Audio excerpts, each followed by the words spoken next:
All right, so I want to take a moment to talk about manifesting. I want to talk about, manifesting your goals, manifesting your desires, your dreams, because we all want something, right? That's just human nature. That's who we are as human beings. I think we'll always have a desire for something else. I think desire keeps us here. That's a whole nother conversation. But I feel like when you no longer have a desire for something else, or you no longer have a desire to grow or to get better or to want something else, it might be over, right? So we all have a desire. We're all working to manifest something. Being a personal development coach, working on myself, working with clients, writing books, doing all of the stuff that I've dedicated my life to, I'm always looking at what really makes it work and what doesn't, right? How much of it is us and how much of it is this other part that we seemingly don't have any control over, whether that's God, universe, timing, or whatever the case may be. But I want to focus more on the part that I feel like we do have control over, because that's the part that we often don't discuss or get into or challenge ourselves on enough. And most of the time when I'm doing videos for, social media like Instagram, TikTok, and they're really short. So I have to, we live in this world now where everything is a short attention span. TikTok right now is saying push out 7-second videos. And while that's great, but what it's also doing, and this is going down another road, but what it's also doing is it's training our minds to not sit and listen. It's training our attention span to be shorter and shorter, to where we don't take the time to pay attention to anything. And we don't want to receive anything unless it's quick, fast, in a hurry, and that's it. So this is my opportunity to take a little more time to kind of just get into manifesting, to get into what's our part. What is it that we could be doing more of? And a lot of times I always say there's a huge difference between wanting or desiring something and being committed. That's a key word. Being committed to actually getting that thing. What's the difference? I've learned over time, you can want something, right? Everybody, there's not a human being, in my opinion, that I couldn't meet today and say, what do you want? Somebody would come up with something. Most people would have a whole list, but there's not anybody, in my opinion, if I said, what do you want, that they wouldn't have something that they could fill that blank in with. But now when I say the second part, well, what are you willing to do in order to obtain it? That's where things change, right? And I think a lot of times when we talk about manifesting, we talk about the internal part, the believing, the really painting the inward picture and being aligned with that. That is, in my opinion, the most important part. But there's another part, in my opinion, that if we neglect and it doesn't go with that part, then we don't see the things that we really desire manifest or come to fruition. Because a lot of times it's us. Are we willing to commit to doing the things that it's going to take? Are we going to actually take action? Are we going to do something? And I'll say this, I'm not the person that's the action coach about sleep when you're dead and die trying and never take a break. I don't believe in that. But you got to be willing to do something, right?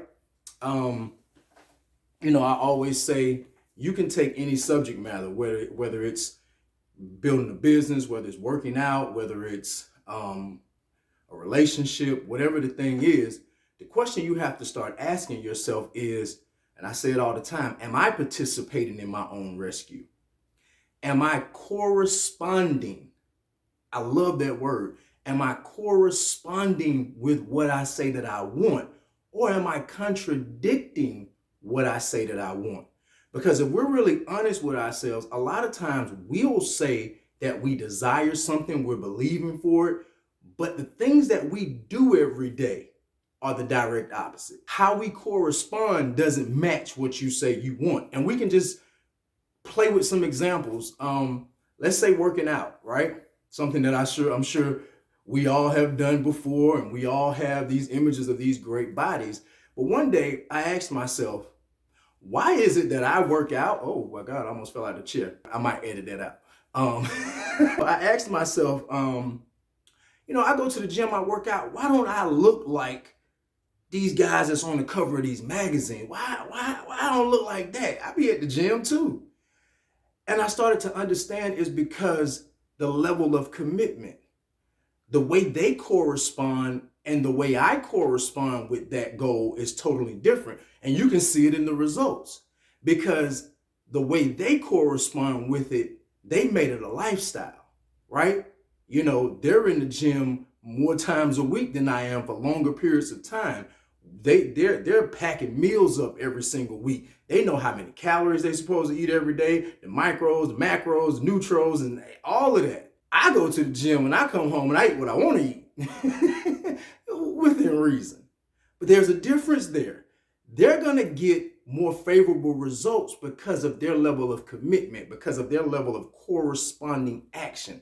I'm going to get results that's going to be not as great as theirs because I'm not corresponding or committed to that level, right?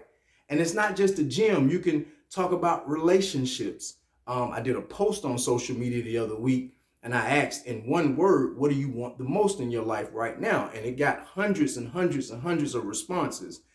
And some of the most common responses were, I want peace in my life. And I'm like, okay. And I asked some people, what does that mean? You know, I know I said one word, but go deeper and tell me, what do you mean by that? Is that internal peace? Is it external peace? Do you live in a bad environment and you're trying to move? You know, what do you mean by peace? And most people said, well, you know, I want more internal peace. And a couple of those people I had a chance to have conversations with, and I said, well, okay, what are you doing to obtain it? And it's amazing when you ask that question, how people pause. Because in that moment, they realize that I'm not. I just want it. And for some of us, we just want it, but there's nothing else attached to that.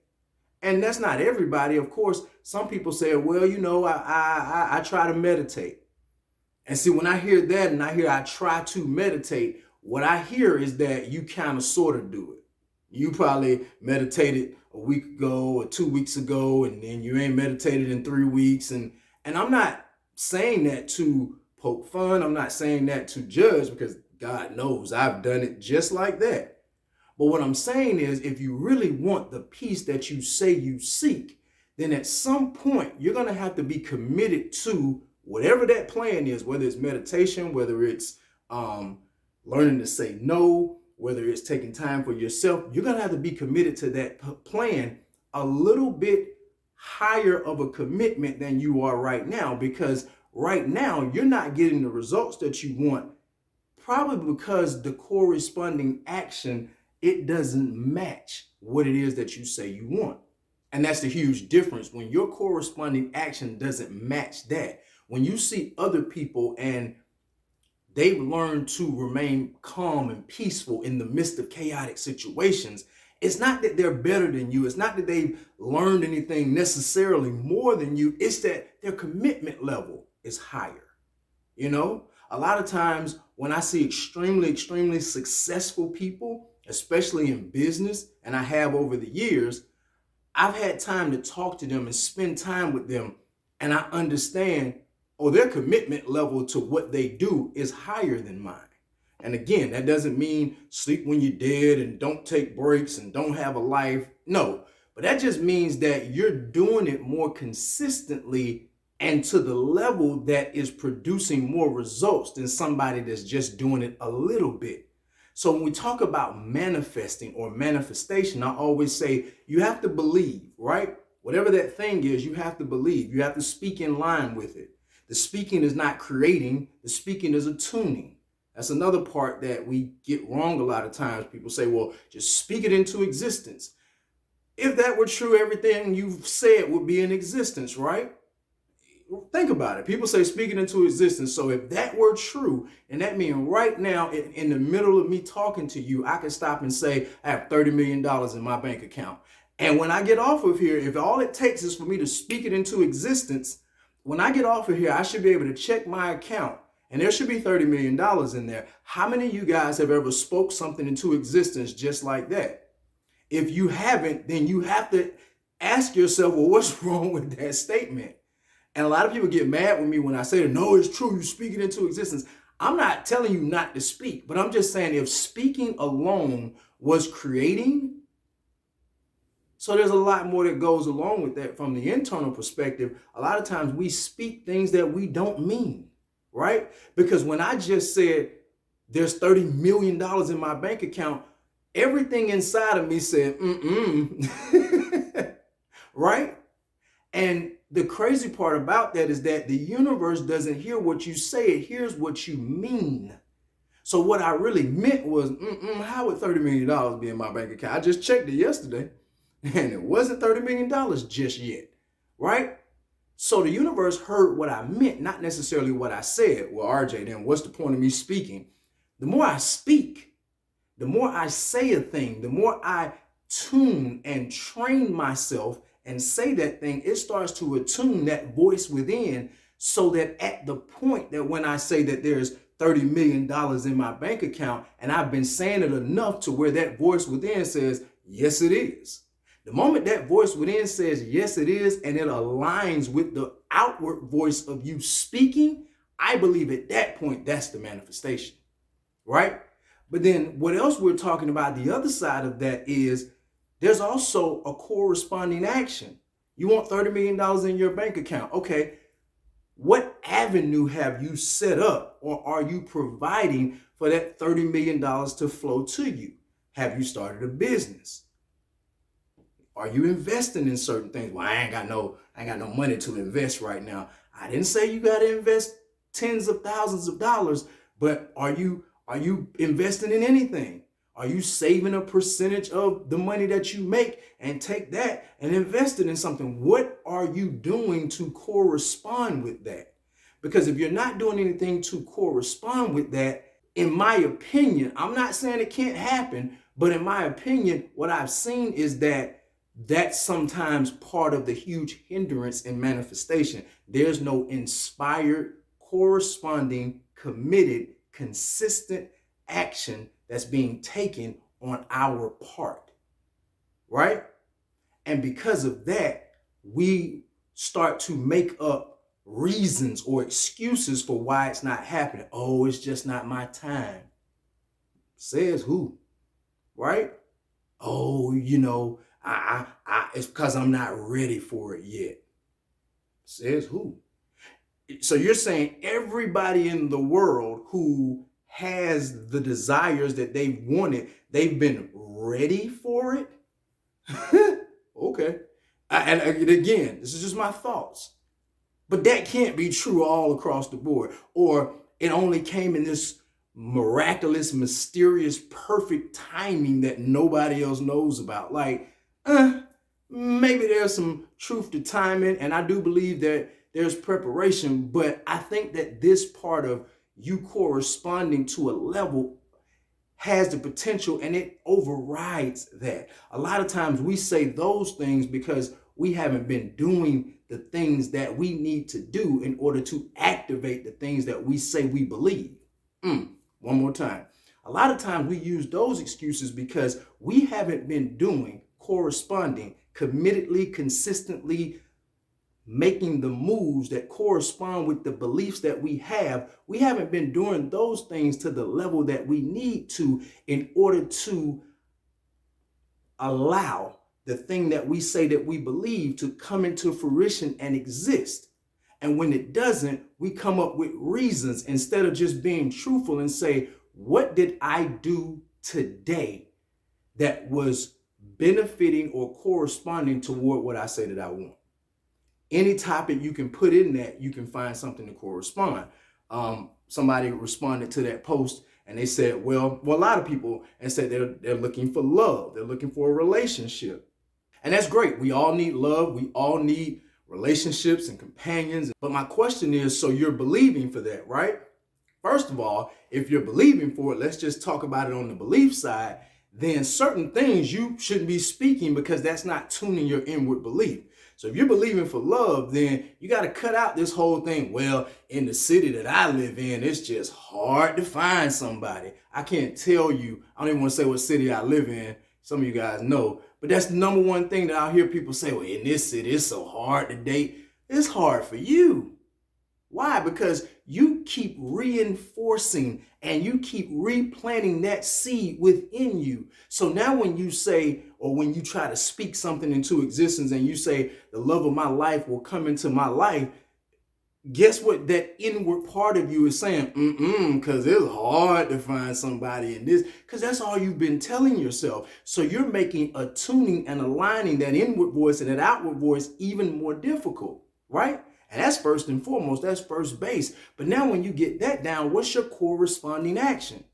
Well, and again, I know it's a pandemic. I know it's stuff been going on for the last few years. So getting out hasn't been the easiest for any of us. So I get that.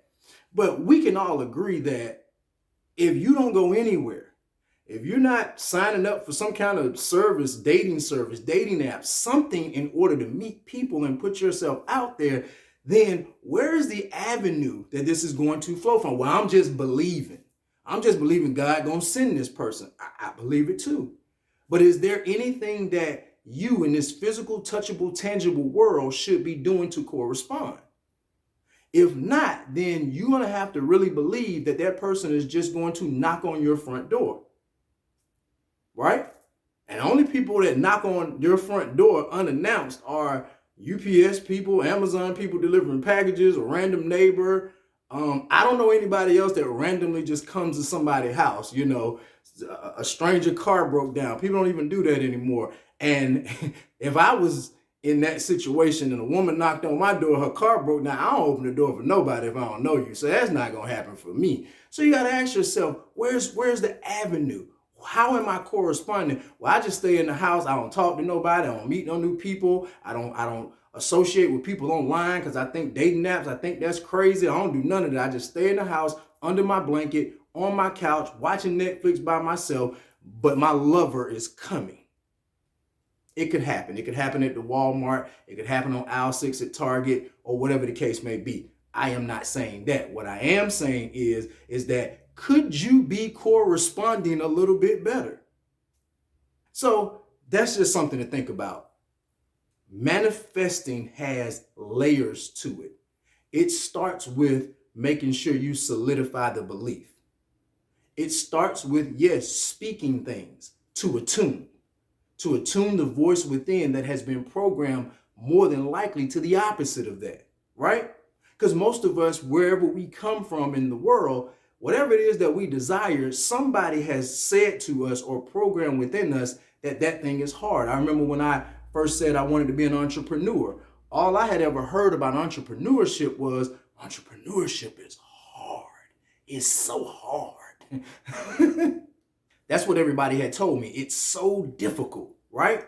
So the moment that I said I wanted to be a successful entrepreneur, I don't want to work a job for a corporation, I want to be my own boss, yada, yada, yada. Everything on the inside of me was saying, that's hard.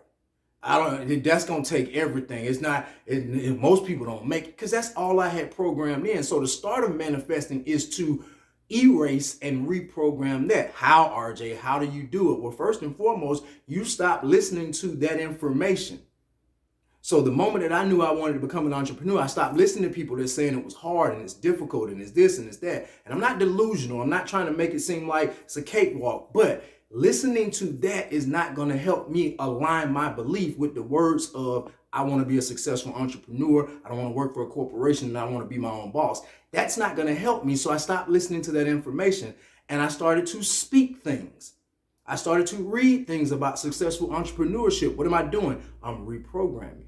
If your computer program doesn't work for what it is that you desire, you don't keep trying to force that program to do something it's not programmed to do. What do? You take that program out or you reprogram it so that it can do what it is that you want it to do. That's what I did. That's first and foremost. But then the second part of manifesting is, okay, now that I got that down, I'm believing, I'm speaking, I got the right information coming in. How am I corresponding? Or worst case scenario, am I contradicting? Right? Because I know at one point I was going to the gym 4 or 5 days a week. I mean, I'm hitting the gym hard. Hour, 15, 20-minute workouts. But nothing was happening. And I mean, this was after 90 days. This is after 4 or 5 months, 6 months. I still kind of look the same. And I remember talking to a trainer and he said, well, what are you eating? Man, leave me alone. That was my thought. I be at the gym, man. Don't worry about what I'm eating. But that was the other part. I was doing one part of it, but I was contradicting on the other part of it. Yeah, I was going to the gym working hard, but when I left the gym, I was taking in more calories than I had burned. I don't care how much you work out.